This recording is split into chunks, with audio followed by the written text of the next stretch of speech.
आपण एक लक्षात घेतलं पाहिजे, जेव्हा मराठा आरक्षणचा विषय निघाला हम्म, तेव्हापासून मराठा आरक्षणाचा विरोध कुणी केला नाही, हम्म, परंतु ओबीसीला धक्का न लागता जो काही कायदेशीर जी आर काढायचा होता हम्म, तो काढावा, परंतु ओबीसीला धक्का देऊ नये ही पहिली भूमिका ओबीसीच्या नेत्यांची पहिल्यापासून होती. हम्म, त्यावेळी छगन भुजबळ साहेब मंत्री होते, मग समोरनं सांगण्यात आलं की मंत्री कसे काय बोलू शकतील, म्हणजे त्या राजकीय व्यूहरचनेमध्ये त्यांचं त्यांचं ते म्हणणं मांडत गेले. हम्म. परंतु ओबीसी नेते छगन भुजबळ साहेब यांनी यांची वेळोवेळी भूमिका मांडली.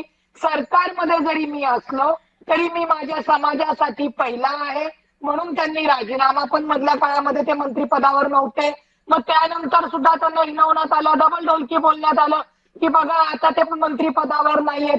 हा सगळा आरक्षणाचा मुद्दा जर आपण सोडला बाजूला ठेवला, आरक्षणाचा मुद्दा हा कायदेशीर पद्धतीनेच मार्गी लागणार.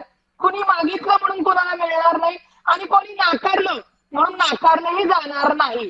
त्याच्यामुळे छगन भुजबळ साहेबांनी त्याची क्लिअरिटी पहिल्यापासून ठेवलेली होती. हम्म. परंतु त्याच्यामध्ये मनोज जरांगे पाटलांनी उचलली जीभ लावली टाळण्यासारख्या प्रत्येक नेत्यावर बेछूट आरोप सुरू केले. त्याच्यामध्ये मुख्यमंत्री साहेब देवेंद्र फडणवीस यांनाही टार्गेट करण्यात आलं. आता तो कालावधी गेल्यानंतर ज्या वेळेला मुंबईमध्ये मोर्चा झाला त्यांची जी आंदोलनाची पद्धत होती त्या पद्धतीला सरकार म्हणून महायुतीने खूप चांगल्या पद्धतीने संवेदनशील पद्धतीने ते प्रकरण हाताळलं.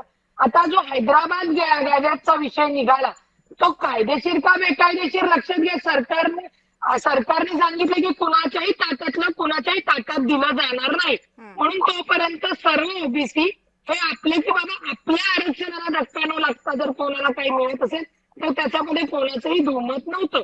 परंतु त्या जे काही हैदराबादच्या अनुषंगाने नोटिफिकेशन काढलं ते कुठं धक्का पोचतंय नाही पोचत त्याच्यावर कायदेशीर बाबी तपासून छगन भुजबळ साहेबांनी त्याच्यावर भूमिका घेतली आणि स्वाभाविकच आहे त्यांना भूमिका घ्यावीच लागेल कारण का ते ओबीसीचे ज्येष्ठ नेते आहेत.